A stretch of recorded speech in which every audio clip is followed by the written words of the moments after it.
नमस्कार, सुजस बुलेटिन में आपका स्वागत है। मैं हूं आपके साथ अभिलाषा गर्ग। एक नजर हेडलाइंस पर। मुख्यमंत्री के नेतृत्व में प्रदेश ने खनन क्षेत्र में अर्जित की ऐतिहासिक उपलब्धि। 103 मेजर मिनरल ब्लॉकों की नीलामी के साथ राजस्थान देश में पहले पायदान पर।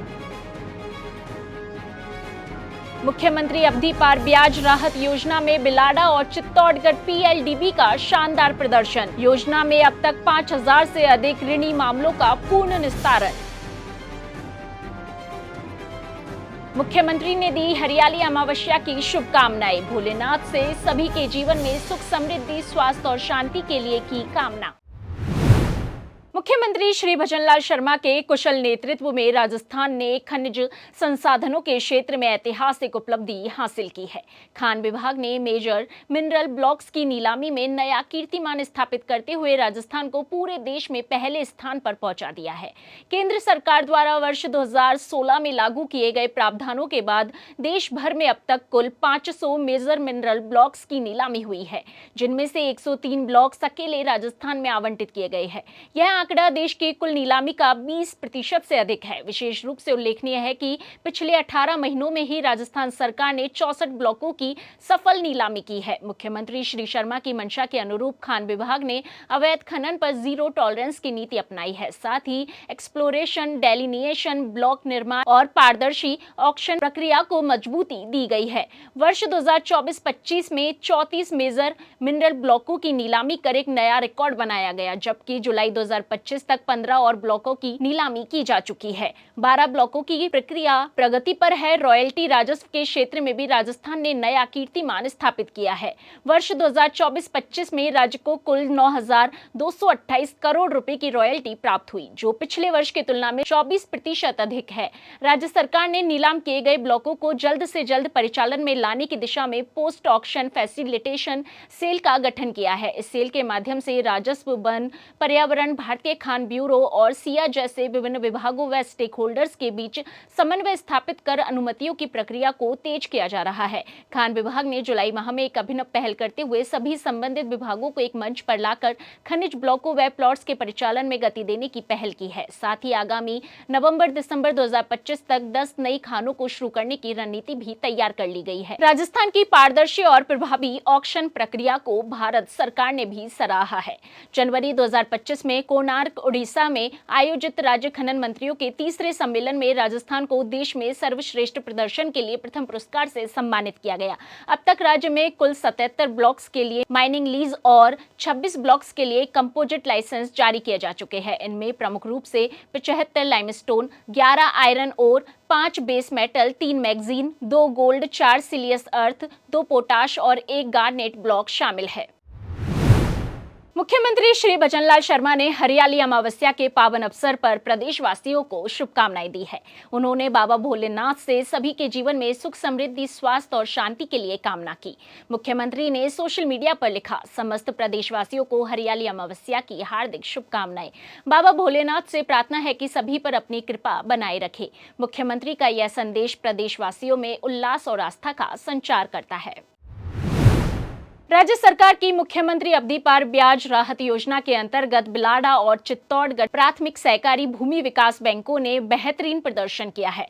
दोनों बैंकों ने राज्य औसत से 3 गुना अधिक वसूली कर क्रमशः प्रथम और द्वितीय स्थान हासिल किया है। बिलाडा पीएलडीबी ने 62.03% वसूली के साथ 1.90 करोड़ रुपए वसूले और 1.09 करोड़ रुपए की राहत दी। चित्तौड़गढ़ पीएलडीबी ने 59.48% वसूली के साथ 2.82 करोड़ रुपए वसूल की, जिसमें 1.27 करोड़ रुपए की राहत दी गई। यह सफलता फील्ड स्टाफ, बैंक प्रबंधन और स्थानीय सहयोग से संभव हो सकी। योजना के तहत अब तक राज्य में 5175 प्रकरणों का निस्तारण हो चुका है। योजना की अवधि 30 सितंबर 2025 तक बढ़ा दी गई है, जिससे अधिक ऋणी लाभ ले सके। योजना में मूलधन जमा करने पर 100% ब्याज व पेनल्टी में छूट का प्रावधान है। राजधानी जयपुर में 27 और 28 जुलाई को आयोजित होने वाले भव्य तीज उत्सव की तैयारियों को लेकर बुधवार को शासन सचिवालय में उप मुख्यमंत्री श्रीमती दिया कुमारी की अध्यक्षता में समीक्षा बैठक आयोजित हुई। बैठक में पर्यटन, कला एवं संस्कृति विभाग के प्रमुख शासन सचिव श्री राजेश यादव, पर्यटन आयुक्त श्रीमती रुक्मणी रियाड, जयपुर नगर निगम हेरिटेज महापौर श्रीमती कुसुम यादव और ग्रेटर महापौर डॉक्टर सौम्या गुर्जर सहित अन्य अधिकारी मौजूद रहे। उप मुख्यमंत्री ने बताया कि इस बार तीज उत्सव को बड़े स्तर पर पारंपरिक भव्यता के साथ मनाया जाएगा। उन्होंने राज्यपाल श्री हरिभाऊ बागड़े, मुख्यमंत्री श्री भजनलाल शर्मा और विधानसभा अध्यक्ष श्री वासुदेव देवनानी को व्यक्तिगत रूप से आमंत्रित किया है। इस बार तीज माता की पूजा महिला पंडितों द्वारा भी की जाएगी। इसके अलावा महिलाओं के लिए विशेष तीज मेला पौंड्रिक पार्क में आयोजित किया जाएगा, जिसमें क्राफ्ट मार्केट, लोक कला प्रस्तुतियां, फूड स्टॉल्स, झूले और मेहंदी मंडाने की व्यवस्था की जाएगी। 27 जुलाई को छोटी चौपट पर तीज माता की विशेष शोभा यात्रा निकाली जाएगी, जिसमें सजे धजे हाथी, ऊंट, घोड़े, बैल, शहनाई, नगाड़े और लोक कलाकार शामिल होंगे।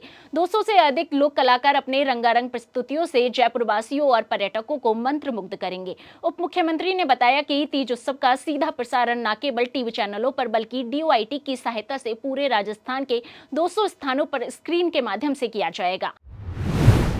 मुख्यमंत्री वृक्षारोपण महाअभियान हरियालो राजस्थान के अंतर्गत खान एवं भू विज्ञान विभाग द्वारा जोधपुर जिले के लूनी क्षेत्र में वृक्षारोपण कार्यक्रम का आयोजन किया गया। राजकीय महाविद्यालय और स्वामी विवेकानंद मॉडल स्कूल परिसर में यह आयोजन उप मुख्यमंत्री डॉक्टर प्रेमचंद बैरवा और संसदीय कार्य मंत्री श्री जोगाराम पटेल के मुख्य आतिथ्य में हुआ। उप मुख्यमंत्री डॉक्टर बैरवा ने कहा कि एक पेड़ मां के नाम अभियान अब एक जन आंदोलन का रूप ले चुका है। उन्होंने बताया कि मुख्यमंत्री श्री भजनलाल शर्मा की प्रेरणा से प्रदेश में 11 करोड़ पौधारोपण करने का लक्ष्य निर्धारित किया गया है। उन्होंने विकसित भारत 2047 विजन में भागीदारी की अपील करते हुए नई शिक्षा नीति को देश के भविष्य के लिए मील का पत्थर बताया। संसदीय कार्य मंत्री श्री जोगाराम पटेल ने कहा कि लूनी क्षेत्र के समग्र विकास के लिए युवाओं को उच्च स्तरीय शिक्षा देने की दिशा में निरंतर प्रयास जारी है।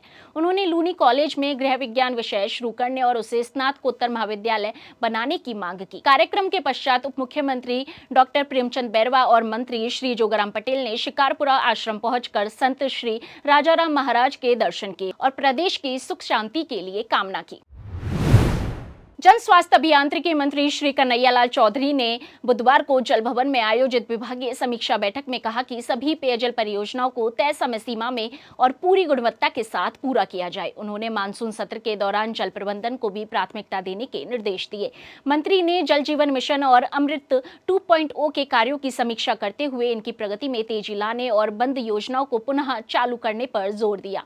पाइपलाइन बिछाने के बाद प्रेशर टेस्टिंग, सड़क मरम्मत और मलबा हटाने के कार्यों में सतर्कता बरतने को कहा। उन्होंने अवैध जल कनेक्शनों पर कड़ी कार्रवाई करने और FIR दर्ज करवाने के निर्देश दिए। बैठक में विभाग के वरिष्ठ अधिकारी व अभियंता उपस्थित रहे। राजस्थान में एक बार फिर मानसून सक्रिय होने जा रहा है। मौसम विज्ञान केंद्र जयपुर ने जानकारी दी है कि उत्तरी बंगाल की खाड़ी में एक कम दबाव का क्षेत्र बना हुआ है, जिसका असर प्रदेश में 26 जुलाई से नजर आने लगेगा। इस सिस्टम के प्रभाव से राज्य के कई हिस्सों में बारिश की गतिविधियों में बढ़ोतरी होने की संभावना है।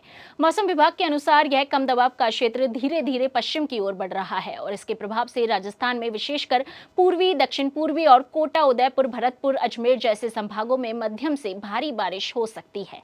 नमस्कार, मौसम विज्ञान केंद्र जयपुर आपका स्वागत करता है।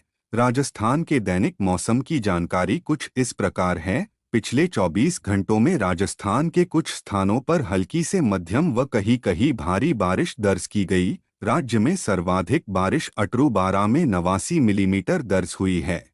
हल्की मध्यम बारिश की गतिविधियां जयपुर, भरतपुर, कोटा, उदयपुर, बीकानेर संभाग के कुछ भागों में जुलाई के 24 से 25 को दर्ज होने की संभावना है।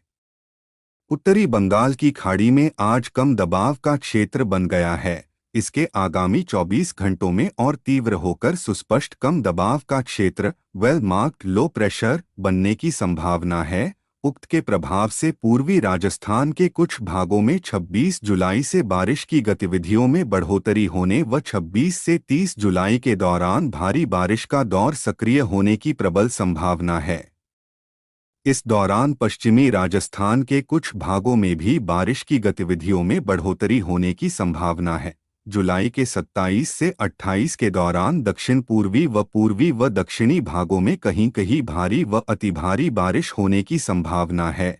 पूर्वी राजस्थान में भारी बारिश की गतिविधियां जुलाई के 29 से 30 को भी जारी रहने की संभावना है। सो जिस बुलेटिन में आज के लिए इतना ही, फिर होगी आपसे मुलाकात। तब तक के लिए नमस्कार।